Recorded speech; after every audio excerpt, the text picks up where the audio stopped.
Good evening friends, कैसे हैं आप लोग। आप लोगों का फिर से वेलकम है इस यूट्यूब चैनल पर जिसका नाम है जीके बाई मयंक सर।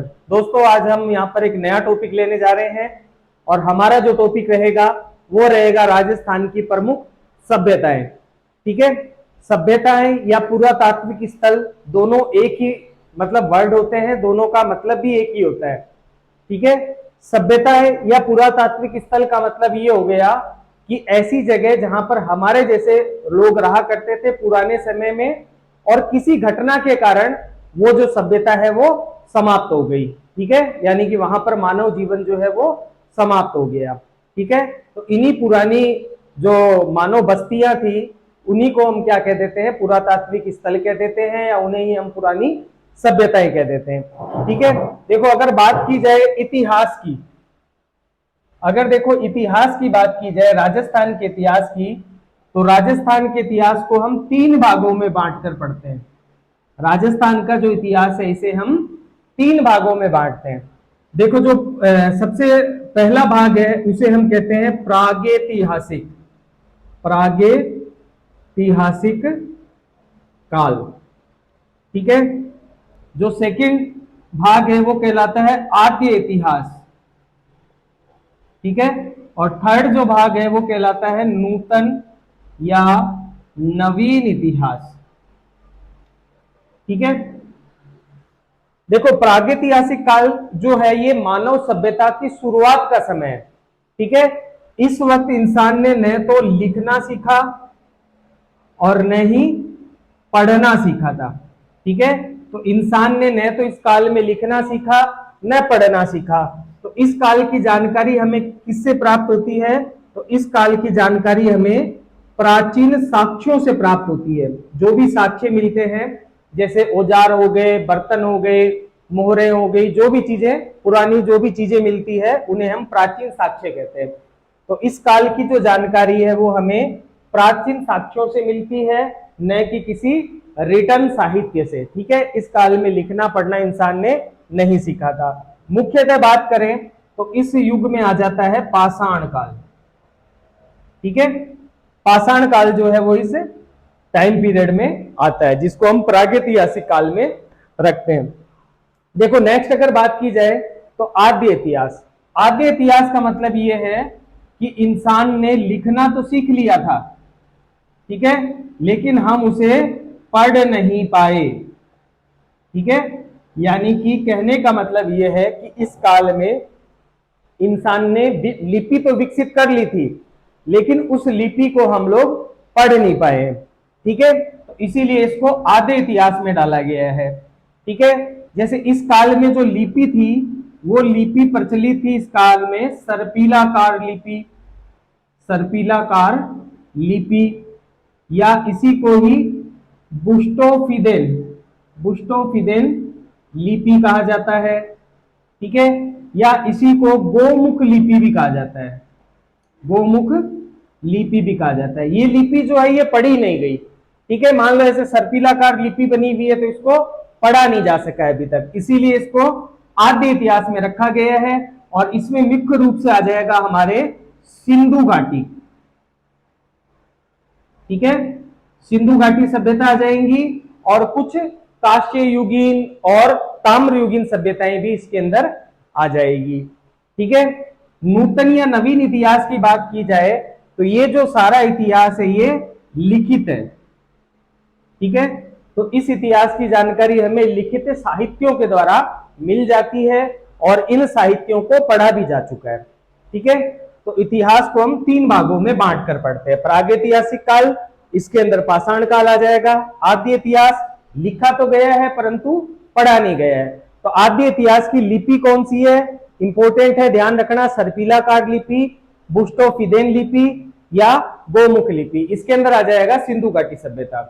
ठीक है, इसके बाद में मौर्यों वगैरह से, यहां से जो हमारा नवीन या नूतन इतिहास है वो शुरू हो जाता है। इसमें जो कुछ भी है सब रिटर्न है। ठीक है, वैदिक काल को भी इसमें शामिल कर लिया जाएगा। अब देखो, अब हम बात करते हैं राजस्थान में कौन कौन सी सभ्यताएं मिली है, किस किस काल की सभ्यताएं मिली है। ठीक है, तो नेक्स्ट हम बात करते हैं राजस्थान में सभ्यताएं कौन कौन सी मिली है। ठीक है, तो देखो राजस्थान में पाषाण काल, ठीक है, ताम्रयुगीन, ताम्रयुगीन, कांस्ययुगीन तथा लोहयुगीन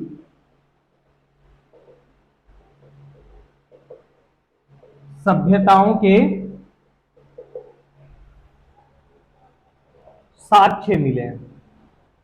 ठीक है, तो राजस्थान में पाषाण काल के भी मिले हैं, ताम्रयुगीन सभ्यताओं के भी स्थल मिले हैं, ठीक है, कांस्ययुगीन सभ्यताओं के भी स्थल मिले हैं, और इसके अलावा लोहयुगीन सभ्यताओं के स्थल भी राजस्थान में पाए गए हैं।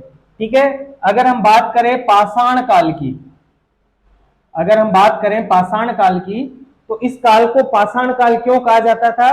क्योंकि इस काल में किसी भी तरह के धातु का आविष्कार नहीं हुआ था। इंसान जो है वो अपनी जो डेली नीड्स है, बेसिक जरूरतें हैं, उसे पूरा करने के लिए पत्थरों के औजारों का इस्तेमाल करता था। ठीक है, तो इसे पाषाण काल क्यों कहा जाता है? क्योंकि पत्थरों के औजारों का इस्तेमाल होता था, पत्थरों के औजारों का प्रयोग होने के कारण इसे पाषाण काल कहा गया।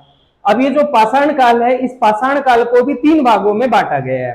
ठीक है, पत्थरों के आकार, पत्थरों की साइज, इसके आधार पर इस काल को 3 भागों में बांटा गया है। जैसे जैसे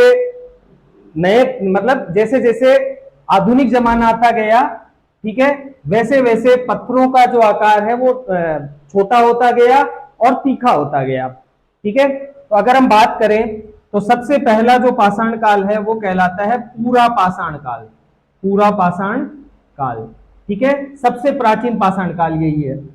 फिर आता है मध्य पाषाण काल, मध्य पाषाण काल, और थर्ड नंबर पे आता है नव पाषाण काल। ठीक है, पूरा पाषाण काल में पत्थरों के औजार मोटे मोटे होते थे, बेडोल होते थे, कोई उसमें शेप नहीं होती थी। ठीक है, और अगर बात की जाए पूरा पाषाण काल में, तो इंसान अग्नि से परिचित था, अग्नि से परिचित था, लेकिन पशुपालन से, कृषि से परिचित नहीं था। ठीक है, मध्य पाषाण काल की बात की जाए तो इस मध्य पाषाण काल में हाथ से फेंके जाने वाले पत्थर के औजार बनाए जाने लगे, तीखे औजार बनाए जाने लगे। मध्य पाषाण काल की अगर प्रमुख विशेषता की अगर बात की जाए तो इस काल में मनुष्य जो है वो पशुपालन तथा कृषि दोनों से परिचित हुआ। ठीक है, और नव पाषाण काल की अगर बात की जाए तो नव पाषाण काल का जो सबसे मुख्य खोज है वो है पहिए का आविष्कार, पहिए का आविष्कार। ठीक है, इंसान ने पहिए का उपयोग करना सीख लिया था।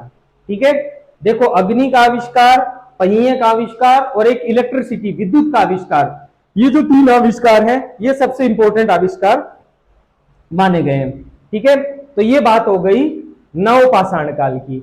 अब अगर राजस्थान में बात की जाए कि राजस्थान में पाषाण काल से रिलेटेड प्रमुख स्थल कौन कौन से हैं, ठीक है, वैसे तो हम एक एक स्थल को जब पढ़ेंगे तो उसके बारे में विस्तार से चर्चा करेंगे, लेकिन यहां पर हम कुछ प्रमुख स्थलों को लिख लेते हैं। तो पाषाण काल के राजस्थान में प्रमुख स्थल कौन से हो गए? पाषाण काल के राजस्थान में अगर प्रमुख स्थलों की बात की जाए तो देखो राजस्थान में पाषाण काल के प्रमुख स्थलों में पहला हो जाएगा बागोर, बागोर पड़ता है भीलवाड़ा। ठीक है, और अगर बात की जाए तो यहां पर आ जाएगा तिलवाड़ा, तिलवाड़ा जो है वो पड़ता है बाड़मेर में। ठीक है, तो बागोर और तिलवाड़ा ये 2 जगह आपको ध्यान में रखनी है। ठीक है, और एक आप ध्यान रख लेना दर, दर कहां पड़ता है? तो भरतपुर में। ठीक है, ये 3 जगह जो है ये पाषाण काल से रिलेटेड जगह है। ठीक है, ऐसे तो बहुत सारी जगह हैं, लेकिन सारी आपको याद रखने की जरूरत नहीं है, एग्जाम में उनमें से क्वेश्चन नहीं पूछे जाते हैं। सेलेक्टिव स्टडी करो, ज्यादा मैटर लेकर बैठने में कोई फायदा नहीं है। ठीक है, तो प्रमुख स्थल कौन से हो गए पाषाण काल वाले? बागोर हो गया, तिलवाड़ा हो गया और दर हो गया। ठीक है, अब पाषाण काल के बाद अगर हम बात करें तो आता है ताम्रकाल। ठीक है, सबसे पहले जिस धातु का आविष्कार हुआ था वो था तांबा। ठीक है, तो ताम्रकाल। राजस्थान में ताम्रकालीन संस्कृति के भी अवशेष मिले हैं, ताम्रकालीन सभ्यता। ठीक है, तो इसके अंदर जो भी औजार होते थे वो तांबे के औजार होते थे। ठीक है, तांबे के औजार हुआ करते थे। तो राजस्थान में ताम्रकालीन संस्कृति के बहुत से स्थान मिले हैं, उनके बारे में अपन को ध्यान रखना है। तो राजस्थान में प्रमुख स्थान कौन से हो गए वो आपको ध्यान रखना है ताम्रकालीन सभ्यता के। तो प्रमुख स्थान हो जाएगा चीथवाड़ी, ठीक है, नंद लालपुरा, जोधपुरा और कीरोडोद। ये सारी जगह पड़ती है जयपुर में। ठीक है, इसके अलावा अगर बात करें तो झालोड़, झाड़ोल और बालाथल, ये दोनों जगह पड़ती है उदयपुर में। ठीक है, पूगल, पूगल बीकानेर। ठीक है, मला, मला भरतपुर। ठीक है, नगरा या नगरी, नगरी चित्तौड़, नगरा टोंक में, नगरी चित्तौड़ में। ठीक है, कुराड़ा, कुराड़ा, कुराड़ा नागौर। और एक स्थान और ध्यान रख लेना, एलाना, एलाना जालोर। ठीक है, तो ये प्रमुख ताम्रकालीन सभ्यता के स्थल हो गए। ठीक है, आगे अगर बात की जाए काश्य युगीन सभ्यता। ठीक है, काश्य युगीन सभ्यता, तो राजस्थान में काश्य युगीन सभ्यता के भी अवशेष मिले हैं और कांस्यकालीन सभ्यता से रिलेटेड भी बहुत सी जगह राजस्थान में मिली है। कांसे का निर्माण कैसे होता है, तो कांसे का निर्माण होता है तांबा प्लस टीन से, तांबा प्लस टीन, इन दोनों को मिला दिया जाता है तो कांसा बन जाता है। ठीक है, तो कांस्यकालीन सभ्यता के अवशेष भी राजस्थान में बहुत ज्यादा मिले हैं। कालीबंगा वगैरह ये सब कांस्यकालीन सभ्यता के ही अवशेष माने गए हैं। ठीक है, अगर हम बात करें नेक्स्ट लौह युगीन सभ्यता, तो देखो लौह युगीन सभ्यता के भी राजस्थान में कई जगह से अवशेष मिले हैं। ठीक है, लौह युगीन सभ्यता। ठीक है, इसमें लोहे के औजार, जो भी औजार है वो किसके बनने लगे, लोहे के औजार बनने लगे। ठीक है, इसे आधुनिक सभ्यता, आधुनिक सभ्यता का प्रारंभ माना जाता है। ठीक है, आधुनिक सभ्यता की जो शुरुआत है वो लोहे के आविष्कार के साथ ही शुरू मानी जाती है। ठीक है, प्रमुख स्थल, प्रमुख स्थलों की अगर बात की जाए तो इस काल के प्रमुख स्थल हो जाएंगे जोधपुरा। जोधपुरा सभ्यता कहां पड़ती है, जयपुर में पड़ती है। ठीक है, और देखो अगर इसकी बात की जाए इस लौह युगीन सभ्यता की, तो नोह, नोह पड़ता है भरतपुर में। ठीक है, तो ये दो जगह आप ध्यान रख लेना, एक तो जोधपुरा और दूसरा नोह भरतपुर। इसके अलावा देखो जो जो हम अभी करते जाएंगे, अब क्या करेंगे, पर्टिकुलर जो भी मतलब सभ्यताएं हैं सबको एक एक करके लेंगे और जो जिस युग की होगी, जिसकी जो विशेषता होगी वो उसको हम साथ में लेते हुए चलेंगे। ठीक है, तो ये सब प्रमुख बातें हो गई, बेसिक बेसिक बातें राजस्थान की सभ्यताओं से रिलेटेड। अब हम लेने वाले हैं राजस्थान की प्रमुख सभ्यता, जिसका नाम है कालीबंगा सभ्यता। ठीक है, तो राजस्थान की पहली सभ्यता या प्रमुख सभ्यता कौन सी है, तो कालीबंगा सभ्यता। नंबर फर्स्ट कालीबंगा, कालीबंगा सभ्यता। ठीक है, कहां है, तो यह है हनुमानगढ़।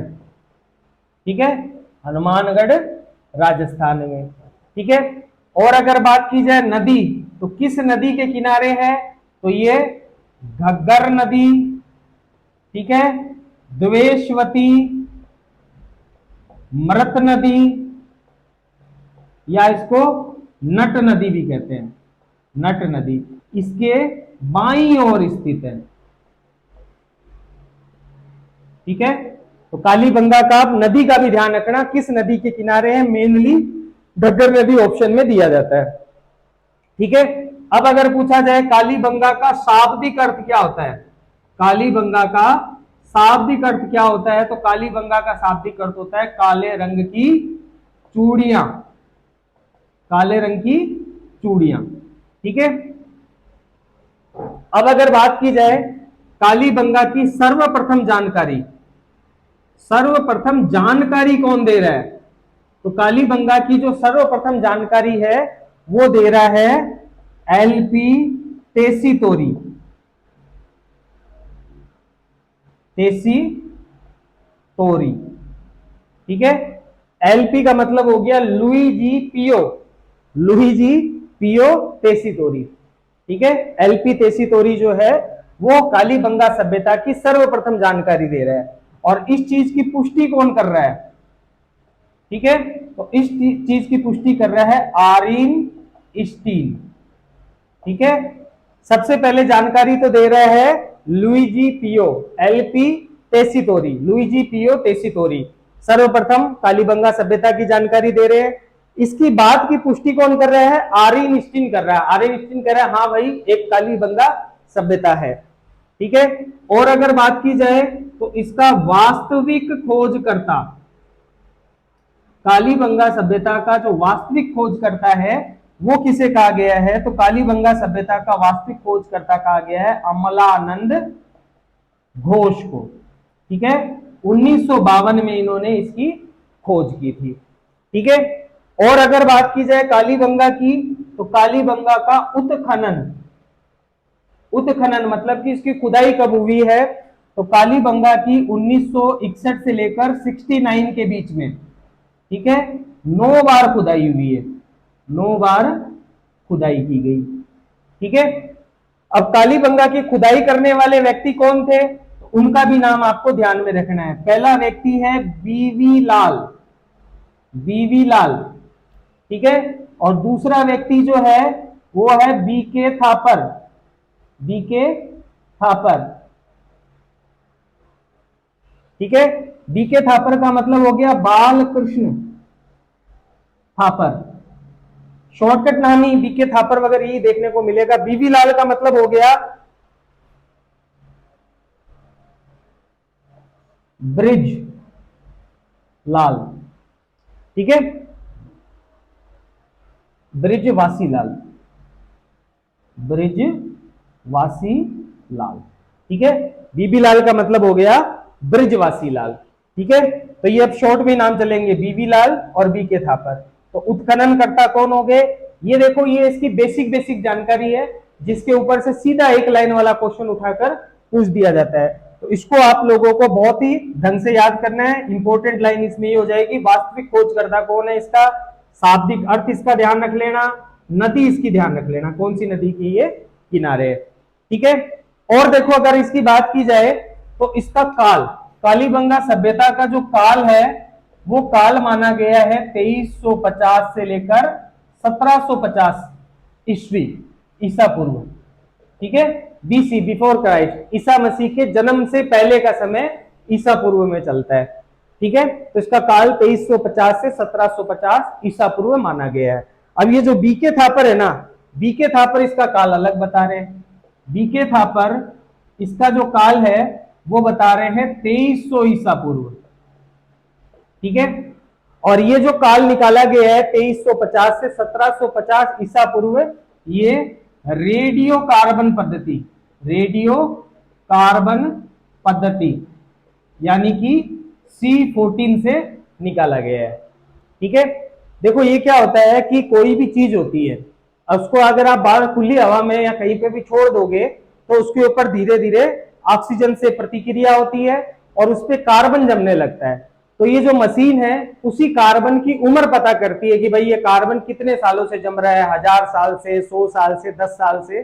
तो उसी आधार पर ये उसकी उम्र निकाल देती है, कार्बन की उम्र देखती है और उसी कार्बन से उस स्थल की उम्र भी निकल जाती है। ठीक है, तो ये मेन बातें हो गई इस सभ्यता से रिलेटेड एक एक लाइन वाले क्वेश्चन। अभी ये खत्म नहीं हुई है, अभी इसमें और भी चीजें बाकी है।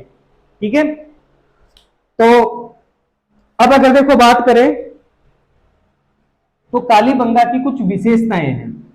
ठीक है, उन विशेषताओं के बारे में हमको ध्यान रखना है। कालीबंगा की प्रमुख विशेषताएं क्या क्या हो जाएगी, तो देखो पहली विशेषता इसकी ये हो जाएगी कि राजस्थान का प्रथम पुरातत्व स्थल, राजस्थान का प्रथम पुरातत्व स्थल है जिसकी खुदाई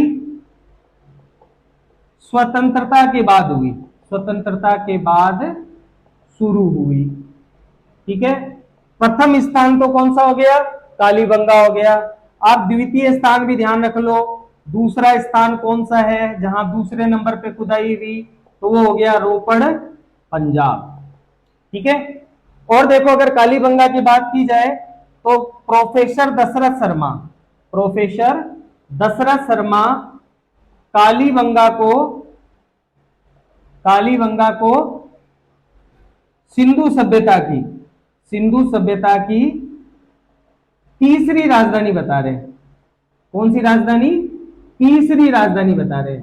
पहली राजधानी हड़प्पा, दूसरी राजधानी मोहनजोदाड़ो और तीसरी राजधानी कौन सी हो गई, तीसरी राजधानी होगी हमारा कालीबंगा। कौन बता रहा है, प्रोफेसर दशरथ शर्मा, याद रखना है। ठीक है, तीसरी बात आपको यह ध्यान रखनी है कि कालीबंगा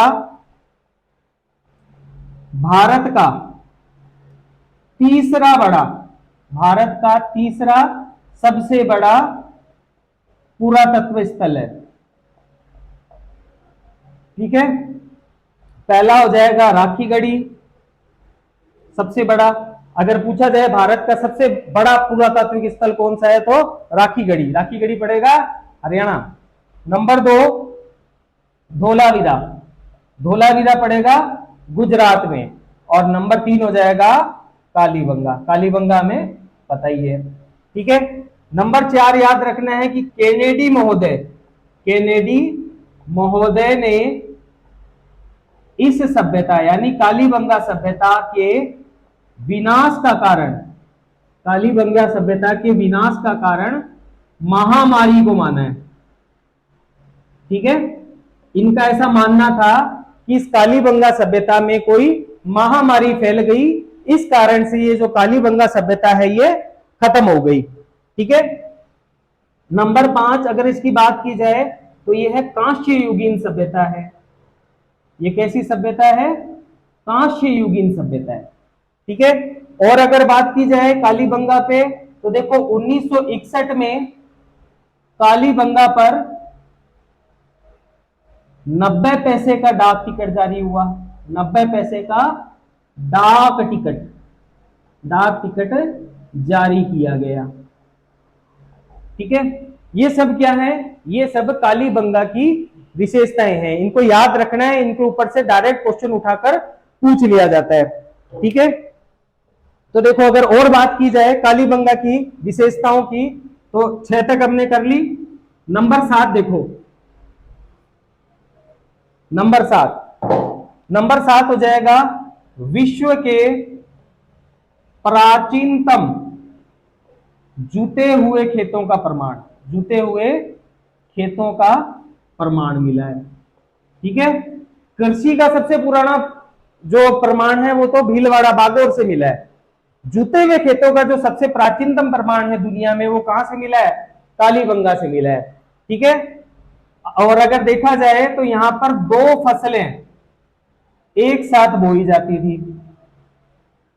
ठीक है, 2 फसलें एक साथ बोई जाती थी। कौन कौन सी 2 फसल, तो गेहूं और जौ, ये दोनों फसलें एक साथ बोई जाती थी। तो डबल फसल बोने का, दोहरी फसल बोने का भी विश्व में प्राचीनतम प्रमाण कहां मिल रहा है, तो कालीबंगा सभ्यता में ही देखने को मिल रहा है। देखो यहां पर एक खेत दिखा जिस खेत में इस प्रकार 2 लाइनों में हल चलाया हुआ था, तो इससे यह पता चलता है कि यहां पर अलग फसल बोई जाती थी और यहां पर अलग फसल बोई जाती थी। ठीक है, और अगर बात की जाए तो विश्व के प्राचीनतम भूकंपों का साक्ष्य मिलता है। ठीक है, प्राचीनतम भूकंपों का साक्ष्य भी कहां मिल रहा है? कालीबंगा में मिल रहा है। देखो कालीबंगा में कई मकान बरामद हुए हैं, उन मकानों में आपको दरारें देखने को मिलेगी, जो किसके कारण आई होगी? संभवतः भूकंप के कारण ये सब दरारें आई होगी। ठीक है, तो ये देखो मेन मेन जो विशेषताएं हैं ये किसकी हो गई? कालीबंगा सभ्यता की मेन मेन विशेषता होगी, जहां से एक लाइन का क्वेश्चन सीधा उठाकर पूछ दिया जाता है। ठीक है, कालीबंगा का उपनाम भी ध्यान रख लेना। कालीबंगा का उपनाम है दीनहीन बस्ती। इसको दीनहीन बस्ती, दीनहीन सभ्यता या गरीबों की सभ्यता भी इसको कहा जाता था, क्योंकि यहां पर जो भी मकान मिले वो सारे के सारे मकान कच्ची ईंटों के मिले। ठीक है, अब हम यही बात करेंगे कालीबंगा सभ्यता का जो नगर नियोजन है उसकी विशेषता है। ठीक है, यहां से भी काफी सारे क्वेश्चन बनते हैं, उनको भी आपको ध्यान में रखना है। कालीबंगा सभ्यता का नगर नियोजन। ठीक है, तो देखो अगर नगर नियोजन की बात की जाए तो यहां पर जो भी सड़कें थी, कालीबंगा में जो भी सड़कें थी वो एक दूसरे को समकोण पर काटती थी। ठीक है, यानी कि ये जो सड़कें हैं, सड़कें एक दूसरे को समकोण पर काटती थी। ठीक है, और अगर बात की जाए तो ये जो समकोण पर काटने वाली पद्धति है, सड़क निर्माण की जो पद्धति है, इस पद्धति को ग्रिड पद्धति, ठीक है, ऑक्सफोर्ड ऑक्सफोर्ड पद्धति, चैम्सफोर्ड पद्धति, या इसी को ही जाल पद्धति भी कहा जाता है। ठीक है, तो सड़कें एक दूसरे को समकोणों पर काटा करती थी। सड़कों की अगर चौड़ाई की बात की जाए कि ये सड़क कितनी चौड़ी थी, तो ये सड़क की जो चौड़ाई थी ये 7.5 मीटर आपको देखने को मिलेगी। तो सड़कों की चौड़ाई कितनी थी? 7.5 मीटर सड़कों की चौड़ाई होती थी। अब देखो अगर घरों की बात की जाए, मकानों की बात की जाए, ठीक है, तो मकान कच्ची ईंटों के बने होते थे। घर जो थे वो कच्ची ईंटों से बने होते थे। ठीक है, और जो ईंटों का आकार होता था वो होता था 30 बाई 15 बाई 7.5। ठीक है, आधा आधा होता जा रहा है, 30 का आधा 15, 15 का आधा 7.5। ठीक है, तो ईंटों का आकार होता था 30 गुना 15 गुना 7.5। ठीक है, और देखो अगर बात की जाए तो मकान के दरवाजे व खिड़कियां पीछे की ओर खुलती थी, पीछे की तरफ खुलती थी। यानी कि मान लो घर का जो फ्रंट है, फ्रंट पर दरवाजा नहीं होता था, दरवाजा होता था पीछे की तरफ, क्योंकि ये लोग प्राइवेसी का बहुत ज्यादा ध्यान रखा करते थे। ठीक है, तो मकान के दरवाजे और खिड़कियां पीछे की तरफ खुलते थे। मकान की जो छतें होती थी, ये जो मकान की छतें हैं, ये छतें भी कैसी होती थी? कच्ची होती थी। ठीक है, मकान की छतें लकड़ी या बल्लियों से बनी होती थी। ठीक है, जो छतें हैं वो किसकी बनी हैं? लकड़ियों या बल्लियों की बनी होती थी। ठीक है, घर का जो फर्श होता था, घर का फर्श कैसा होता था? घर का फर्श अलंकृत होता था, यानी कि घर के फर्शों को सजाया जाता था। ठीक है, और देखो अगर इसकी बात की जाए सिंधु घाटी सभ्यता की, अरे कालीबंगा सभ्यता की, तो कालीबंगा सभ्यता में प्रत्येक मकान जो घर जो होता था वो नाली से जुड़ा होता था। लेकिन यहाँ की जो नालियां थी वो नालियां किससे बनी हुई थी? काष्ठ से निर्मित थी। यानी कि यहाँ की जो नालियां थी वो लकड़ी से निर्मित थी। तो विश्व की एकमात्र सभ्यता ऐसी है, एकमात्र सभ्यता स्थल है जहां से लकड़ी की बनी हुई नालियां प्राप्त हुई है। ठीक है, तो अगर देखो ये सब क्या हो गया? इसका नगर नियोजन हो गया। ठीक है, आप ध्यान रख लेना, ईंटों का ध्यान रख लेना, सड़क की चौड़ाई का ध्यान रख लेना, सड़क की पद्धति कौन सी थी इसका ध्यान रख लेना। ठीक है, एक ये नालियों वाला क्वेश्चन भी अच्छा बन जाता है। अब ये जो पूरा शहर था, ठीक है। ये जो पूरा कालीबंगा शहर था, ये पूरा का पूरा शहर एक परकोटे से घिरा हुआ था। ठीक है, इसके चारों तरफ एक सुरक्षा दीवार बनाई हुई थी परकोटे की, जिसकी जो लंबाई चौड़ाई थी वो 280 बाई 150 थी। ठीक है, तो ये मेन मेन बातें हो गई कालीबंगा सभ्यता की। ठीक है, और देखो अगर बात की जाए कालीबंगा सभ्यता की, नगर नियोजन समझ में आ गया। ठीक है, ढंग से पढ़ लेना इसको। तो देखो अगर कालीबंगा सभ्यता की खुदाई की बात की जाए तो यहां पर मिट्टी के 5 स्तर मिले। ठीक है, अगर कालीबंगा सभ्यता की खुदाई की बात की जाए तो सर्वप्रथम दो टिल्लों पर दो टिल्लों पर खुदाई की गई। ठीक है, दो मिट्टी के ऊंचे ऊंचे टिल्ले थे, उन टिल्लों के ऊपर जाकर खुदाई की गई, और वो जो टिल्ले थे वो 12 मीटर तो ऊंचे थे, और उनकी जो लंबाई थी वो थी 500 मीटर। ठीक है, यहां मिट्टी के 5 स्तर मिले। ठीक है, यहां पर मिट्टियों के कितने स्तर मिले? 5 स्तर मिले। देखो एक मिट्टी जो होती है एक के बाद एक ऊपर जमती जाती है, और इन्हीं मिट्टी के स्तरों से ही जो उत्खनन करता है वो मतलब सभ्यता का काल निर्धारण करते हैं। ठीक है, तो यहाँ पर मिट्टी के कितने स्तर मिले? 5 स्तर मिले। इसमें से देखो जो पहला और दूसरा स्तर है ये तो है पूर्व हड़प्पा कालीन, पूर्व हड़प्पा कालीन, यानी कि हड़प्पा से पहले के काल के। ठीक है, और तीसरा, चौथा और पांचवा ये जो स्तर है ये हड़प्पा कालीन है। ठीक है, तीसरा, चौथा, पांचवा स्तर जो है वो किसके काल के हैं? हड़प्पा काल के। जमीन की देखो ऐसे खुदाई की जाती है। ठीक है, तो सबसे ऊपर ऊपर कौन सा आएगा? 5वां स्तर आएगा, उसके नीचे जाओगे चौथा स्तर और पुराना होगा, उसके नीचे तीसरा स्तर। तो पहला स्तर जो है ये सबसे पुराना होगा और सबसे नीचे की तरफ होगा। ठीक है, तो यहां पर मिट्टी के 5 स्तर मिले हैं।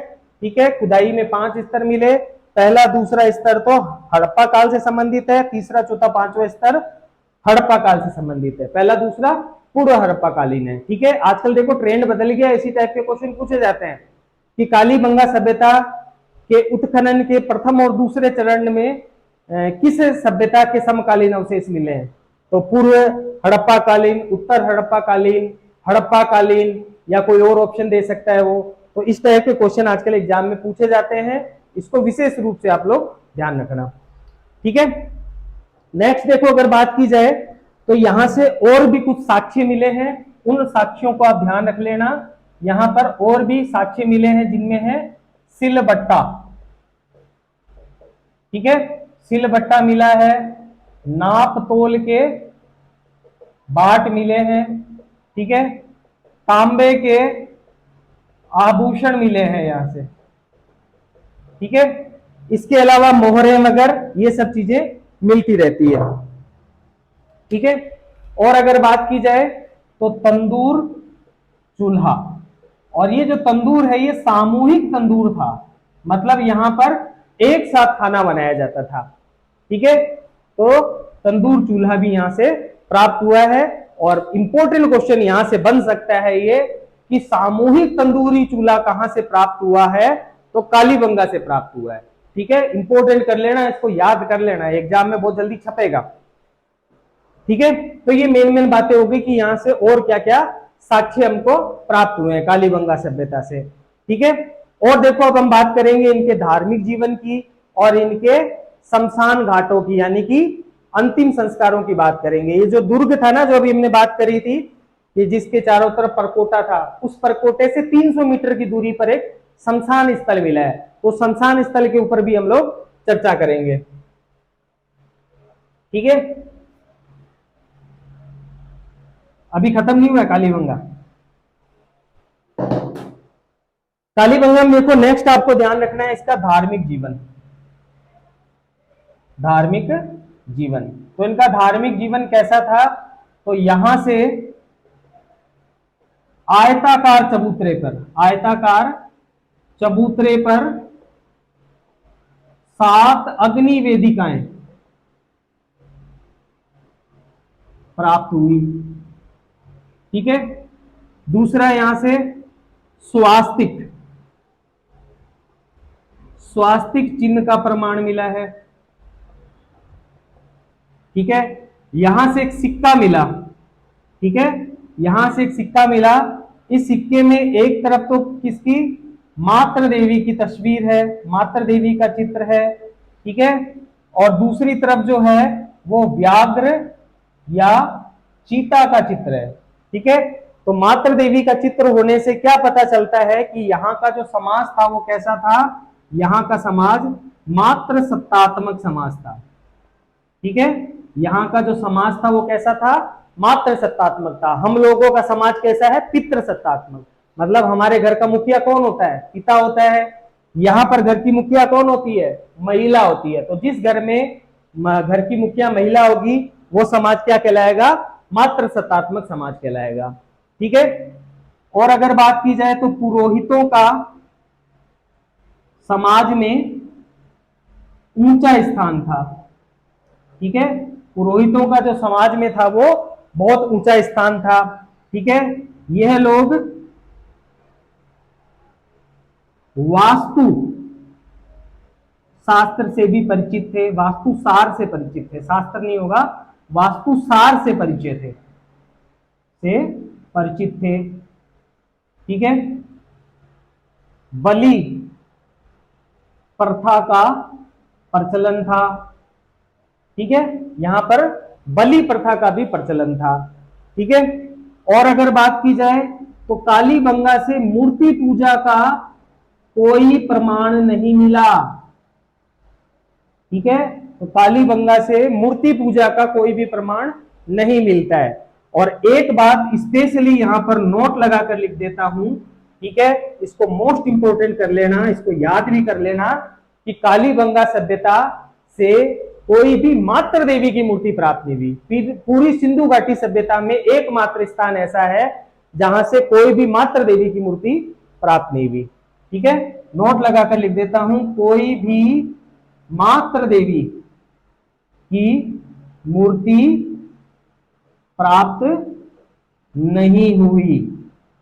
ठीक है, एकमात्र स्थान है सिंधु सभ्यता का, सिंधु घाटी सभ्यता का एकमात्र स्थान है जहां से कोई भी मातृ देवी की मूर्ति प्राप्त नहीं हुई है। ठीक है, और देखो अगर बात की जाए इनके धार्मिक जीवन के बाद में, अब हम आ जाते हैं इनके शमशान स्थलों पर।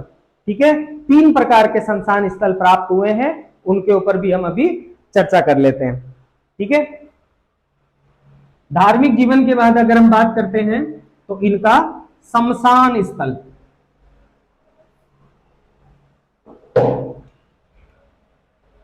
शमशान स्थल। ठीक है, शमशान स्थल जो है ये मुख्य दुर्ग से 300 मीटर दूर प्राप्त हुआ है। ठीक है, 3 प्रकार की कब्रें मिली है, 3 प्रकार की यहां पर कब्रें मिली है। पहली कब्र हो गई आयताकार या अंडाकार प्रणाली। आयताकार या अंडाकार प्रणाली क्या है, तो ऐसे या तो आयताकार कब्र होगी या फिर कैसी होगी, ऐसे अंडाकार कब्र होगी। ठीक है, इसके अंदर क्या कर दिया जाता था, मुर्दे को लेटा दिया जाता था। ठीक है, मुर्दे का मुंह जो है वो तो होगा उत्तर की तरफ, और मुर्दे के जो पैर हैं वो किधर जाएंगे, दक्षिण की तरफ जाएंगे। ठीक है, तो इसी को क्या बोला गया, आयताकार या अंडाकार प्रणाली बोला गया है। ठीक है, इसी तरह दूसरी जो प्रणाली है वो है वृत्ताकार प्रणाली। ठीक है, वृत्ताकार प्रणाली क्या है, तो इस टाइप से है। ठीक है, इसमें क्या किया जाता था कि इसमें जो भी शव है उस शव को लेते, इकट्ठा करते, उसकी हड्डियां फड्डियां सब तोड़ ताड़ के बोरे में बंद करते, और बोरे में बंद करके सीधा इस कब्र के अंदर फिट कर दिया जाता था। ठीक है, तो दूसरे वाले में क्या होगा, बोरे में शव डालकर दफनाया जाता था, दफनाना। ठीक है। और अगर तीसरी विधि की बात करें तो तीसरी विधि है आयताकार स्लैश अंडाकार या वृत्ताकार मृदभांड, मृदभांड निक्षेप प्रणाली। ठीक है। इसमें क्या होता था, तो सेम यही चीजें हैं, मुंह जो है उत्तर की तरफ, पैर जो है वो दक्षिण की तरफ। ठीक है। लेकिन इस वाली प्रणाली में क्या करते थे कि इस वाली प्रणाली में मुर्दे के साथ में आभूषण, बर्तन, ठीक है, ये सब चीजें जो है वो भी दफना दी जाती थी। ठीक है। तो मुर्दे के साथ में समान अगर कोई चीज दफना दी जाए, वस्तु दफना दी जाए, तो वो प्रणाली क्या कहलाती थी, आयताकार, अंडाकार या वृत्ताकार मृदभांड निक्षेप प्रणाली। ये लोग सोचते थे कि भाई ये मरेगा, मरने के बाद दोबारा जन्म लेगा तो उस जन्म में इसके ये काम आएगा। कई जगह ये लोग पालतू जानवर को भी दफना दिया करते थे। ठीक है। तो पालतू जानवर जैसे मनुष्य के साथ में कुत्ता दफनाए जाने का प्रमाण कहां से मिला है, तो बुर्जा होम से मिला है। ये सारा इंडियन हिस्ट्री में चला जाएगा। ठीक है। तो आप इतना ही ध्यान रखना। ठीक है। तो ये 3 प्रकार के इनके शमशान स्थल हो गए। अब हम बात करेंगे इनके पालतू जानवरों की।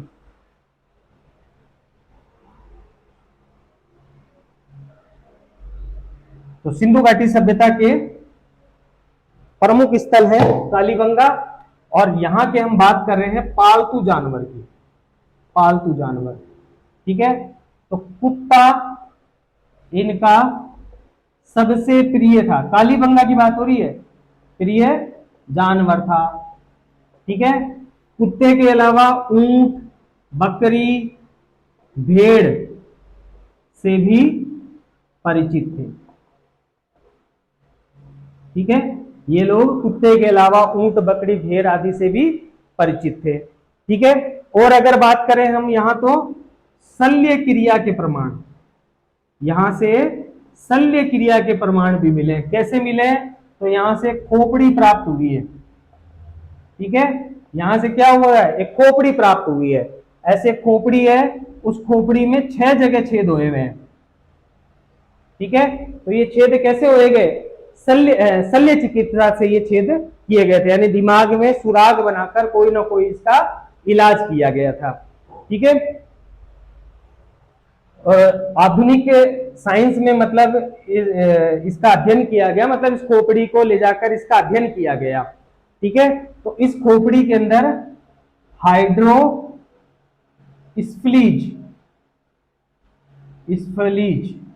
हाइड्रोस्फलीज रोग की पुष्टि हुई है। ठीक है। ये जो खोपड़ी है, इस खोपड़ी में हाइड्रोस्फलीज रोग था। ठीक है। आधुनिक मेडिकल साइंस ने इस बात को प्रूव किया था। तो इस काल में शल्य क्रिया का भी काम किया जाता था। ठीक है। तो ये मेन बातें हो गई कालीबंगा सभ्यता से रिलेटेड। ठीक है। मेन यही थी, सबसे बड़ी यही थी। इसके बाद में आहड़ है, वो भी इंपॉर्टेंट है। गणेश्वर सभ्यता भी इंपॉर्टेंट है। ये थोड़ी बड़ी बड़ी हैं, उसके बाद में बाकी सब छोटी छोटी है। ठीक है। तो बाकी की जो सभ्यताएं हैं वो अगली 1 से 2 क्लासों में आपको कंप्लीट करा दी जाएगी। केवल जितना करवाया है आप इतना ही पढ़ लीजिए, इसके अलावा आप कहीं पर भी किताब में जाने की आपको जरूरत नहीं है। जितना करवाया है उतना पढ़ लीजिए। होप आज की क्लास आपको समझ में आई होगी। अगर आज का वीडियो आपको पसंद आया हो तो प्लीज वीडियो को ज्यादा से ज्यादा लाइक कर दीजिए, ज्यादा से ज्यादा सब्सक्राइब कर दीजिए, और इस वीडियो को ज्यादा से ज्यादा शेयर कर दीजिए। और ऐसे ही ज्यादा से ज्यादा पढ़ाई करते रहिए और अपने कर्तव्य पथ पर यूं ही बढ़ते रहिए। ओके जी।